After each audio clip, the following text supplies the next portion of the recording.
We're just in the throes of the holidays now, aren't we? And just in time, we have vigorous rain moving this way. I'm talking copious amounts of precipitation. In fact, we have a lot to talk about. Let's get to it. First things first today. It was a gorgeous day around the Bay Area. Take a look at the notable numbers.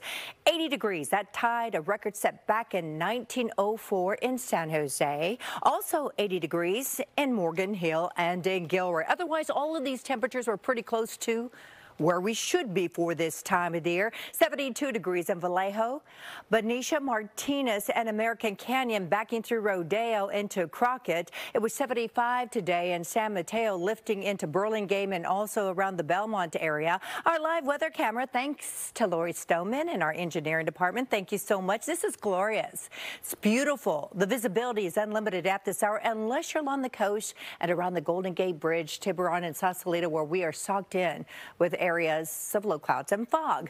Right now, temperatures 57 degrees in Half Moon Bay, 61 in Concord and Clayton. We're in the 50s and 60s. The winds are slight, and the winds are not going to be problematic with the incoming systems.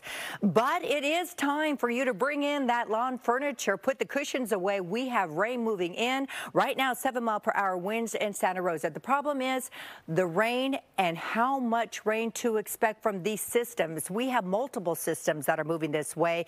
We have an unsettled weather forecast all the way through Friday. This is the first one. It's an area of low pressure. You can see the precipitation already banging up against the Pacific Northwest. The core, the center, is way out over the open waters, and this still needs to push through as well. But right now, it's causing a lot of troughiness. So as this area of low pressure digs in a southerly direction, it's going to stay put without a lot of support behind it here to push it through in an easterly direction. It's going to bring the most rainfall along the coast and into the North Bay and also our mountainous areas. But again, the big question is just how much rain. Well, let's go on our futurecast. You can play along at home by watching the clock tick on by. You can see the rain showers slice across that northwestern quadrant of the state on Monday. Just a chance of late Monday rain. But for the most part, there you have your Tuesday morning commute. It's going to be a mess. But then we're going to endure that rain shadow effect across the Santa Clara Valley, also the Salinas Valley. Lesser amounts of precipitation there, a bit of a break Tuesday night, but here comes more moderate precipitation on Wednesday all the way into your Thursday, and that's when the snow begins in the High Sierra. I'm going with up to 4 inches of rain, not all at once, but by Friday, so that will cause some wet roadways, some ponding, some potentially flooding in some areas as well. And you can see where the highest amounts are. Santa Cruz Mountains and the coastal hills. Lesser amounts to the east, but still you will be wet.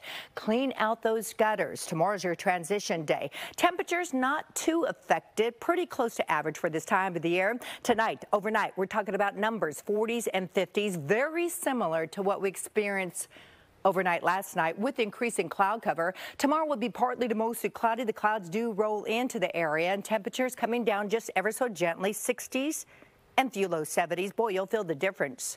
10 degrees cooler in San Jose. And let's walk you through your forecast here. When you see this outside number, this is pretty much a Santa Clara Valley temperatures. Everybody else pretty much in the 60s, but it's going to be a rain out until Friday. Then not until this time next week will we enjoy the bright sunshine. Busy week ahead. All right, Roberta, thank you. Coming up.